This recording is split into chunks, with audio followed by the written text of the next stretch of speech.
चलिए भाई, सभी को नमस्कार। तो आज हम प्राकृतिक खेती की चर्चा करेंगे। प्राकृतिक, जैसा कि शब्द है प्राकृतिक, प्रकृति के अनुसार, प्रकृति की व्यवस्था के अनुसार हमें खेती करना है। जैसे अगर सॉइल की फर्टिलिटी कम है तो हमको वो क्रॉप बोनी है जिनको न्यूट्रिशन की ज़रूरत कम है। अगर ग्राउंड वाटर लेवल कम है, बहुत नीचे है, तो हमको वो क्रॉप लेनी है जिनको सिंचाई की ज़रूरत कम है। अब अगर हम कम फर्टाइल सॉइल में जीवामृत डालें और गन्ना बोएं, ऑर्गेनिक कार्बन 0.2% है। जीवामृत डाल करके गन्ना बोने की बात करते हैं, ये अप्राकृतिक है। जैसी सॉइल है, जैसा क्लाइमेट है, जैसी जलवायु है, वो क्या अलाउ करती है, उसके अकॉर्डिंग। फिर किसी ने कहा नहीं साहब, इससे मेरा काम नहीं चलेगा, जौ से, अलसी से, उर्द से काम नहीं चलेगा। कोई बात नहीं। तो फिर प्रकृति की व्यवस्था को बेहतर बनाना, सॉइल फर्टिलिटी को इम्प्रूव करना, वाटर लेवल को ऊपर लाना, ठीक है ना। तो प्रकृति की व्यवस्था के अनुसार हम अपना जीवन जिएं, प्रकृति की व्यवस्था के अनुसार। अगर कुछ और अधिक चाहिए तो हमें प्रकृति की व्यवस्था को ठीक करने के बारे में सोचना पड़ेगा। ये प्राकृतिक खेती है। अब प्राकृतिक खेती में हम सब लोग सुनते हैं, एक वर्तमान में जो विषय है जीवामृत, एक शब्द है गौ आधारित प्राकृतिक कृषि। अब आप समझिएगा, अगर आपने अपना दिमाग नहीं लगाया, गौ आधारित प्राकृतिक कृषि, प्रकृति में गौ है या गौ में प्रकृति है। अगर कोई कहे प्रकृति आधारित गौ पालन, राइट, सही विषय है। गौ आधारित प्राकृतिक कृषि यानी केंचुआ मर जाए, तितली मर जाए, गाय बनी रहे, प्राकृतिक कृषि हो जाएगी? कैसे संभव है?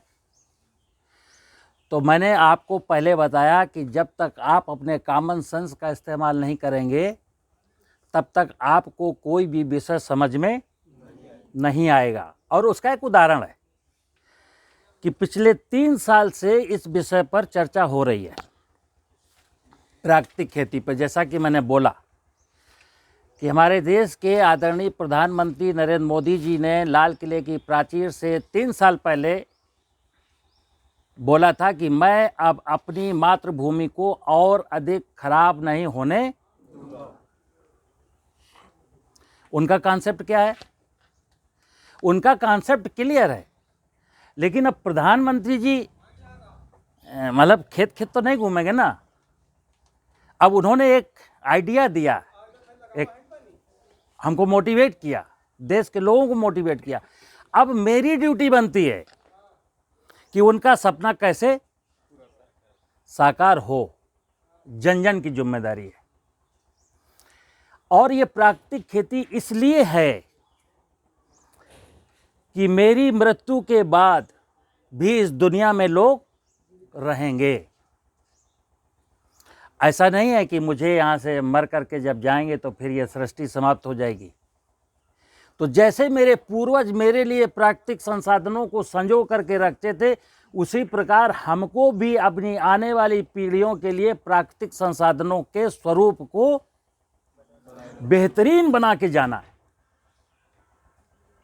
अन्यथा आज की तारीख में आप अनुभव करिए कि पीने का पानी बहुत जगह नहीं है, और जहाँ है वहाँ पानी बहुत ज़्यादा कंटामिनेटेड है। और इस बात का प्रमाण है कि जिनके पास सामर्थ्य है उनके घर में आरओ, ये प्रमाण है। आरओ इस बात का प्रमाण है कि वाटर में हैवी मेटल्स हैं। अब प्रश्न एक ये खड़ा होता है कि इंसान ने अपने लिए तो व्यवस्था कर ली, अमीर इंसान ने। अभी तो देश का 70% गरीब व्यक्ति कल्पना नहीं कर पाया है कि मैं भी कभी आरओ लगाऊंगा। चलिए मान लेते हैं उन्होंने भी लगा लिया, तो गाय, भैंस, कुत्ता, बिल्ली, चिड़िया पानी कहाँ पिएगी? अगर कंटामिनेशन, हैवी मेटल्स मुझे मार सकते हैं तो इनको भी तो मार सकते हैं। तो प्राकृतिक कृषि का मतलब है सोच मेरी बहुत ही विस्तृत हो, बहुत छोटी सोच ना हो। सर्वे भवन्तु सुखना सर्वे सन्तु निरामया सर्वे भद्राणि पश्यन्तु मा कश्चित् दुःखभाग् भवेत्। मनुष्य का धर्म है कि इस भूमंडल की प्रत्येक चेतन इकाई की खुशियों की कामना करे, प्रत्येक। और वर्तमान प्राकृतिक कृषि में जब हम आग्नेयास्त्र, ब्रह्मास्त्र, नीमास्त्र बना करके बात करते हैं ना कि नीमास्त्र से फला फला टाइप का इंसेक्ट आपके खेत में नहीं आएगा, प्रश्न ये आपके खेत में नहीं आएगा, वो कहां जाएगा? हमको उत्तर इस बात का चाहिए। तो चलिए, आप नीमास्त्र बनाना जानते थे, आपने नीमास्त्र बना करके डाल लिया, और गांव में नीम का पेड़ केवल इतना है कि 4, 5, 10 लोग ही नीमास्त्र बना सकते हैं। नीम खत्म हो जाएगी और आपके खेत का कीड़ा भग जाएगा, और वो 90% लोग जो नीमास्त्र नहीं बना पाए थे वो कीड़ा उनके खेत का खाएगा। जब नेशन लेवल पर हम सोचते हैं कि हमने क्या इजाफा किया, तो नथिंग।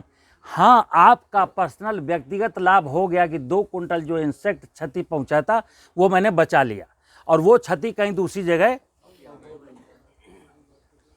छोटी सोच, प्राकृतिक कृषि का मतलब बहुत बड़ी सोच है। छोटी सोच का यह मतलब नहीं है कि हम ब्रह्मास्त्र बनाएं, आग्नेयास्त्र बनाएं, नीमास्त्र बनाएं। अगली बात, मेरे पूर्वज कह गए हैं, दाने दाने पर लिखा है खाने वाले का नाम। मनुष्य की फितरत क्या है? सृष्टि में जो कुछ भी है सब मेरा है। हम ना केंचुए को खाने देंगे, ना चूहे को खाने देंगे, ना बिल्ली को खाने देंगे, ना तितली को खाने देंगे, ना माहू को खाने देंगे, ना मधुमक्खी को खाने देंगे, किसी भी इंसेक्ट को नहीं खाने देंगे, गाय को भी खाने नहीं देंगे। और फिर क्या कहेंगे? गौ आधारित प्राकृतिक खेती करेंगे।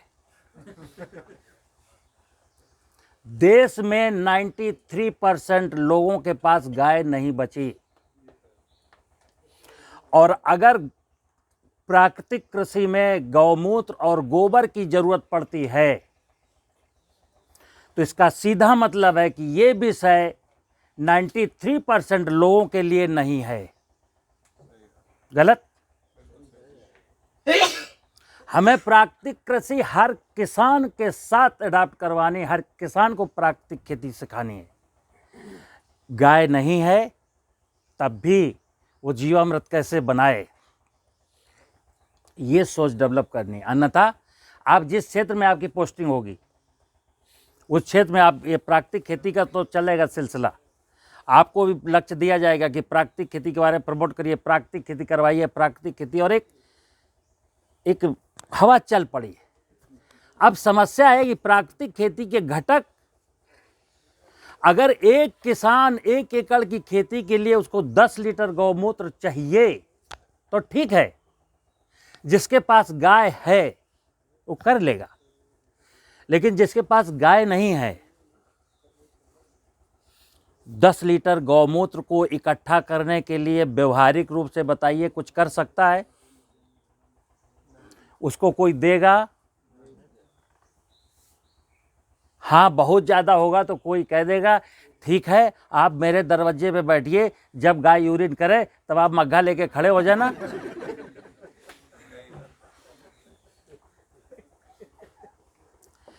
मुद्दा ये मित्र कि हमको जीवामृत बनाना है, और जीवामृत क्यों बनाना है अगर ये किसी ने नहीं बताया तो आप जीवामृत बना भी नहीं सकते। जीवामृत होता क्या है, किसी का कॉन्सेप्ट क्लियर नहीं, फिर भी जीवामृत की कहानी चल रही है। आप में से कई सारे लोग माइक्रोबायोलॉजी के होंगे या थोड़ा थोड़ा माइक्रोबायोलॉजी का ही पढ़ा होगा। किसी भी बैक्टीरिया का सेल डिवीजन कितनी देर में होता है? सबका 20 मिनट में होता है। कहाँ पढ़ा है? किताब में। मैंने पहले बोला वो 120 60 40 का रट्टा वो आपने तो ये पढ़ा। अच्छा बताइए, 1 ग्राम सॉइल में कितने बैक्टीरिया होते हैं? बताओ। 10 की पावर 7 का मतलब क्या हुआ? कितना करोड़ हुआ? बोलो। 7 डिजिट 0 लगा के देखो कितना हुआ है? 1 करोड़। 1 करोड़। मैं जो बता रहा हूं ना, आपको कोई बताएगा नहीं। 1 ग्राम सॉइल में आपने कहा कि 1 करोड़ बैक्टीरिया होते हैं। गूगल बाबा से पूछो, 25 करोड़ बताता है। अब मेरा एक क्वेश्चन है, मैं तो बड़े बड़े देश के बड़े बड़े माइक्रोबायोलॉजिस्ट, एग्रीसेट के माइक्रोबायोलॉजिस्ट से अभी मैं 1 महीना पहले चर्चा कर रहा था। 3 माइक्रोबायोलॉजिस्ट थे। हमने कहा 1 ग्राम मिट्टी में कितना बैक्टीरिया होता है? बोले 2 से 3 करोड़। हमने कहा 1 बैक्टीरिया का वेट कितना होता है? बोले वो नॉन सिग्निफिकेंट, तौला नहीं जा सकता। मैंने एक 10 का नोट दिया उनको। हमने कहा इसका वेट कितना है? बोले सचान सर इसका पता नहीं चल रहा है। मैंने 10 की पूरी 100 की गड्डी दे दी। हमने कहा आप कितना है? बोले 70-80 ग्राम होगा। हमने कहा बस। 1 बैक्टीरिया का वेट नहीं लिया जा सकता, 1 लाख बैक्टीरिया का वेट लिया जा सकता है कि नहीं लिया जा सकता? कभी लेके देखो। कहीं ऐसा ना हो कि 1 लाख बैक्टीरिया या 2 lakh bacteria, 7 lakh bacteria equal to 1 gram. तो कौन सी भाषा बोल रहे हैं? 1 ग्राम मिट्टी में 2.5 करोड़ बैक्टीरिया होते हैं। मतलब जो मर्जी होगी वही बोलोगे। और सुनिए, 1 ग्राम मिट्टी में बैक्टीरिया कितने एरिया में रह सकता है मालूम है? अगर 1% ऑर्गेनिक मैटर या ऑर्गेनिक कार्बन है, अगर 1%, तो 1 ग्राम मिट्टी में बैक्टीरिया को रहने का प्लेस कितना है? 0.001 ग्राम। अब 0.001 ग्राम में 2 करोड़ बैक्टीरिया है, यानी वेट होता ही नहीं है। यार वेट तो हवा का भी होता है, हवा की भी तो वेट होता है। जब आप बैलून में भर देते हैं तो फिर वो हवा में नहीं रहता बैलून, फिर वो जमीन में गिरता है, मीन्स वेट है। तो चलिए, तो जीवाणु संवर्धन का नाम है जीवामृत। तो अब हमें जीवामृत क्यों बनाना है, जीवाणु संवर्धन क्यों करना है? जब जीवाणु संवर्धन या जीवामृत बनाने का काम मैं करने लगा, इट मीन्स कि मैं मानता हूं कि जमीन से लाभदायक जीवाणु नष्ट हो चुके हैं, अन्यथा क्या जरूरत थी? बोलो। कहीं ना कहीं हम लोगों ने ये स्वीकार कर लिया है ना कि जिस जमीन में मैं खेती करता हूं उसमें लाभदायक माइक्रो ऑर्गेनिज्म नष्ट हो चुके हैं। तो क्लियर कट है कि हम जीवाणु संवर्धन का काम इसलिए कर रहे हैं कि हमारी जमीन में जो लाभदायक जीवाणु नष्ट हो चुके हैं। राइट। अब अगर मैंने मान लिया कि नष्ट हो चुके हैं, अब मुझे जीवाणु संवर्धन करना है, तो फिर क्या करते हैं? वो जो जीवाणु नष्ट हो चुके हैं खेत में, वो जीवाणु अभी कौन सी ऐसी सॉइल है जहां हैं? ठीक है ना? तो डेंस फॉरेस्ट एरिया, संपन्न जैव विविधता वाला जंगल आपके अगल बगल जहां कहीं भी हो, वहां से मिट्टी कलेक्ट करनी है। हो सकता है ऐसा इलाका आपके गांव में भी हो, छोटा सा, जैसे कि हम बरगद के पेड़ की बात करते हैं। तो बरगद के पेड़ के नीचे की मिट्टी, लेकिन कौन सा बरगद का पेड़? वो पेड़ जो खेत में खड़ा है जहाँ क्लोरोपाइरीफास डालते हैं, उस पेड़ की भी चलेगी? तो उस पेड़ में जहाँ पर मैं श्योर हूँ कि यहाँ पर अभी मनुष्य ने कोई दखलंदाजी, अभी तक मनुष्य की कोई दखलंदाजी नहीं हुई है, उस बरगद के नीचे का मिट्टी। कौन सा समय होगा कलेक्शन का मिट्टी का? जून का महीना, क्योंकि जून के महीने में वो ड्राई मिट्टी होगी, उसमें माइक्रोब्स नहीं होगा। तो हमको सितंबर में, अक्टूबर में मिट्टी कलेक्ट करनी है, और उस मिट्टी में बहुत सारे जीवाणु हैं, और वो जीवाणु सफिशिएंट हैं। और अगर मतलब अच्छा बरगद का पेड़ है, वहां से कलेक्ट करिए या जंगल से कलेक्ट करिए, उस मिट्टी में जब हम लाएंगे और एक ड्रम में पानी में घोलेंगे और उसको आटा और चीनी या गुड़ खिलाएंगे, प्रोपोगेट करेगा। अब वहाँ पर दोनों प्रकार के ग्राम नेगेटिव और ग्राम पॉजिटिव माइक्रोब्स दोनों हैं पर, दोनों ग्रो करेंगे, दोनों मल्टीप्लाई होंगे। तो देखना आप, ड्रम के ऊपर जो पानी है, ग्राम नेगेटिव हमेशा ब्लैक कलर का सरफेस एरिया में होगा। उसको आप महीने 2 महीने बाद छलनी से निकालिए और बाहर कर दीजिए। ये क्रिया आपको 2, 3, 4 महीने तक कंटिन्यू करनी पड़ेगी। धीरे धीरे ग्राम नेगेटिव सब किनारे हो जाएंगे, ग्राम पॉजिटिव सब बच जाएंगे। अब आपने जैसा कहा 10 की पावर 8, 10 की पावर 9, अब 200 लीटर पानी है और आधा किलो 1 किलो मिट्टी लाए थे। वर्तमान विधि में बताया जाता है कि 1 किलो गुड़, 1 किलो आटा फला अनाज का डाल लीजिए। आप बताइए, आप पढ़े लिखे हैं, 200 लीटर के ड्रम में बैक्टीरिया को सैचुरेट करना है और आटा और गुड़ सिर्फ 2 किलो है। How to possible? 2 ही किलो खाएगा। आप अपना दिमाग लगाइए और देखिए कि इसको कितने भोजन की जरूरत होगी। तो उसको वीकली आपको फीडिंग देनी है, ठीक है ना। दूसरा, 24 घंटा, 48 घंटा, 72 घंटा में हम कहते हैं एक माइक्रोब्स था। अगर एवरेज एक माइक्रोब्स के सेल डिवीजन का टाइम 8 घंटे है, तो 72 घंटे में कई बार मल्टीप्लाई होगा? हिसाब लगाइए। 9 टाइम का मतलब कितना हुआ? एक कितने हो गए? अरे 200, 300 हो गए, 1000 होंगे, ठीक है ना।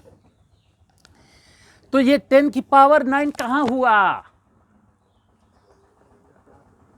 तो 10 की पावर 8, 10 की पावर 7, 10 की पावर 9 होने में कितना टाइम लगेगा? 5 महीना, 6 महीना, 7 महीना रेगुलर वॉच करिए। और जिस मिट्टी में, अगर मिट्टी बहुत रिच थी, माइक्रोब्स की कॉलोनी 10 की पावर 7, 6 थी,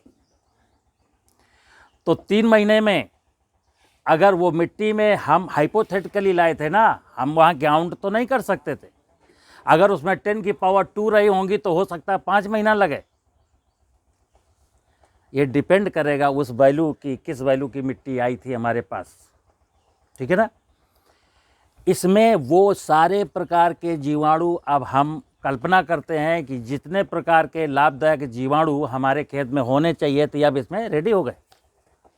अब इसको खेत में इनोकुलेट करना है। एक तो बीज के माध्यम से, जैसे आप बीजामृत का नाम सुने। देखिए, एक ही पदार्थ है जीवामृत, सेम टू सेम बीजामृत है, और वही घनामृत है। जब ये लिक्विड ह्यूज क्वांटिटी में है तो जीवामृत है, जब ये बीज शोधन के काम आएगा तो बीजामृत नाम दे देंगे।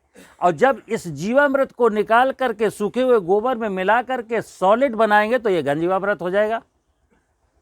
अन्यथा अभी क्या हो रहा है, अभी अचानक मैं किसी से पूछूं जो ये पढ़ा हो कि क्यों बीजामृत में कितना यूरिन लगेगा, बीजामृत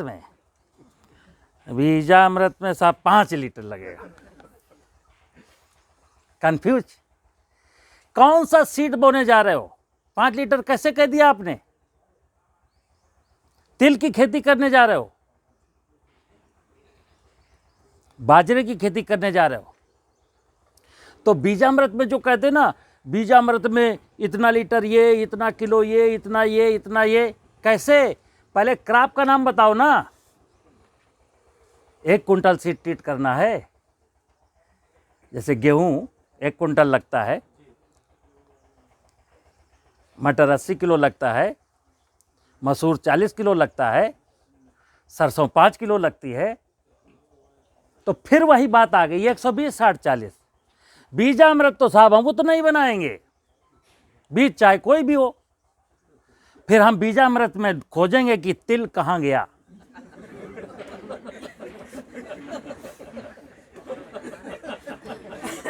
ठीक है ना?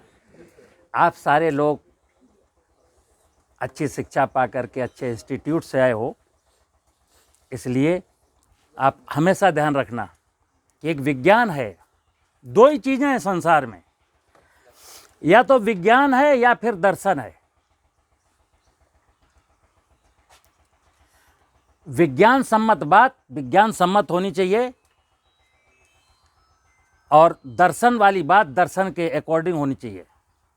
और बेसिकली जो प्राकृतिक खेती है, भाई रिसर्च मत करो ज़्यादा।